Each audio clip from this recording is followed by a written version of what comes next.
1 साल पहले मैं अपने बढ़ते हुए वज़न से बहुत ज़्यादा परेशान रहने लगी थी। उस वक़्त जो भी फ़ैमिली मेरा रिश्ता देखने के लिए आती, तो वो मेरे बढ़ते हुए ज़्यादा वज़न की वजह से मुझे रिजेक्ट करके चली जाती थी, जिसकी वजह से मैं शदीद डिप्रेशन में रहने लगी थी। फिर मैंने सुबह सवेरे उठकर पार्क में वर्जिश के लिए जाना शुरू कर दिया। वहाँ मुझे एक बहुत ही खूबसूरत लड़का दिखाई दिया। वो लड़का बिल्कुल मेरे ख्वाबों के शहज़ादों जैसा था। मुझे पहली नज़र में ही उससे बेहद मोहब्बत हो गई।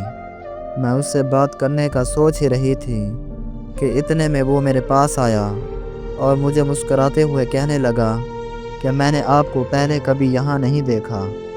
मैं उस वक्त इतनी ज़्यादा नर्वस थी कि उस वक्त मुझसे बात ही नहीं हो सकी। फिर वो मुस्कुराता हुआ वहाँ से चला गया। मैं सारी रात उसके बारे में सोचती रहती थी। अगली सुबह जब मैं पार्क में गई तो उसने फिर से मुझसे वही सवाल पूछा। मैंने उसे हाँ कहा और फिर हमारी बातचीत होना शुरू हो गई। हम हर रोज़ पार्क में मिलने और घंटों घंटों तक बातें करते रहे। यकीन जाने कि वो वक्त मेरी ज़िंदगी का सबसे खूबसूरत तरीन वक्त था। मैं उससे अपनी मोहब्बत का इजहार करना चाहती थी, लेकिन मुझे डर लगता था कि कहीं वो मुझे इनकार ना कर दे। एक दिन मैंने बहुत हिम्मत जुटाकर उसे प्रपोज़ कर दिया और फिर वही हुआ जिसका मुझे शदीद डर था। वो वहाँ से चुपचाप चला गया और दोबारा कभी उस पार्क में मुड़कर कभी वापस नहीं आया। मैं रोज़ घंटों घंटों तक पार्क में बैठे उसका इंतज़ार करती रहती थी।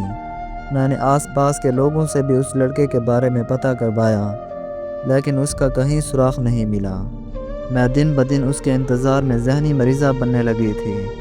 मैं इस हद तक ज़हनी डिप्रेशन में रहने लगी कि मुझे पैनिक अटैक होने लगे।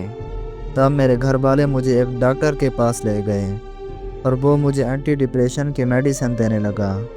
जब मुझे मेडिसिन से कोई फ़र्क नहीं पड़ा तो उस डॉक्टर ने मुझे कुछ ऐसा बताया कि जो मेरे लिए तस्लीम करना नामुमकिन था।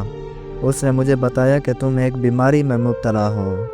इस बीमारी में इंसान किसी ऐसे शख्स से मोहब्बत करने लगता है जो हकीकत में होता ही नहीं है, बल्कि सिर्फ उस इंसान का वहम होता है।